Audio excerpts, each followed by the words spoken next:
நம் எல்லோரையும் படைத்த ஏக இறையின் திருவருள் உங்கள் அனைவர் மீதும் பொழிவதாக.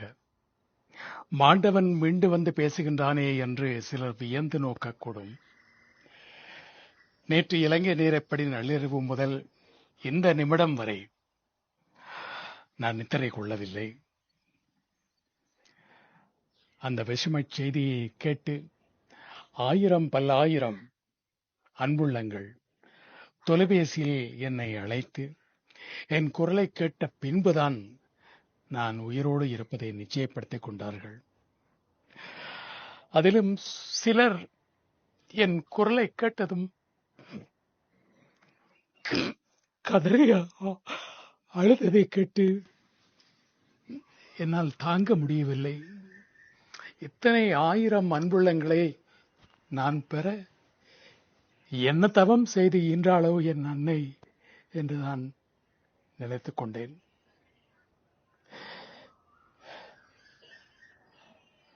நேற்று இலங்கை பத்திரிகைகளில் ஒரு கட்டுரையை நான் எழுதியிருந்தேன். அந்த கட்டுரையின் ஆரம்பம் இப்படித்தான் இருந்தது: மரணம் மனிதனுக்கு தரும் வரம். அவனை பற்றிய எதிர்மறையான சிந்தனைகளை எல்லாம் மறக்கச் செய்து அவனுடைய நல்ல பக்கத்தை மட்டும், அந்த நல்ல நினைவுகளை மட்டும் இறைமேட்டி பேசி மகிழ்வது.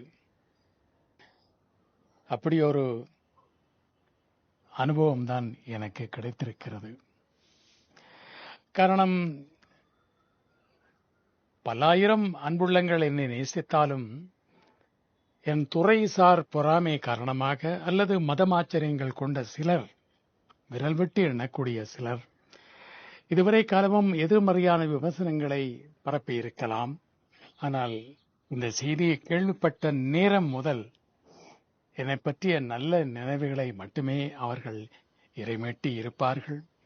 இது நான் வாழும் காலம் வரை தொடர வேண்டும் என்று அந்த எல்லோருக்கும் பொதுவான இறைவனை பிரார்த்தனை செய்கின்றேன். இது எனக்கு 3வது அனுபவம். ஆம், செத்து பிழைப்பது. முதல் அனுபவம் 1983ஆம் ஆண்டு இனக்கலவரத்தின் போது என்னையும் என் மனைவியையும் உயிரோடு கொளுத்தி எரித்து விட்டார்கள் என்ற வதந்தி இங்கு மட்டுமல்ல, தமிழகத்திலும் பரவி தமிழக பத்திரிகைகளிலும் கேரளத்து மலையாள பத்திரிகைகளிலும் வெளிவந்ததை என்னுடைய வானிலைகளில் வழிப்போக்கன் என்ற நூலில் பதிவு செய்திருந்தேன். 2 ஆண்டுகளுக்கு முன்பு தமிழகத்தில் யூடியூப் தளம் நடத்தும் ஒருவர் அதிக பணம் வருமானம் ஈட்ட வேண்டும் என்ற பேராசையில் என்னுடைய படத்தை போட்டு பிரபல டிவி தொகுப்பாளர் மரணம், கதறி அழுதது குடும்பம் என்ற செய்தி பதிவு செய்திருந்தார். அது 2வது முறை. இது 3வது முறை. ஆகவே 3 முறை நான் உயிர் தெழுந்திருக்கின்றேனா என்று நகைச்சுவையாக எண்ண தோன்றுகிறது. நாம் இறந்த பிறகு நம்மீது உண்மையான அன்பும் பாசமும் வைத்திருந்தவர்கள் யார் யார் என்று பார்ப்பதற்கு நாம் இருக்க மாட்டோம். ஆனால் வாழும் காலத்திலேயே ஒருமுறை அதை கணிக்க, அதை அறிந்து கொள்ள இறைவன் கொடுத்த சந்தர்ப்பம்தான் இது. ஆகவே இந்த செய்தியை முதலில் பரப்பியவருக்கு எத்தனையோ பேர் சாபமிட்டிருக்கலாம். அந்த சாபங்களில் இருந்து அந்த மனிதரை காப்பாற்றும்படி அதே இறைவனிடம் நான் வேண்டுகின்றேன்.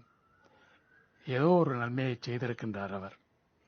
ஆகவே அன்புள்ளங்களே, எனக்காக பிரார்த்தனை செய்த அனைத்து உள்ளங்களுக்கும் என்னுடைய நெஞ்சார்ந்த நன்றியும் வணக்கமும். நன்றி.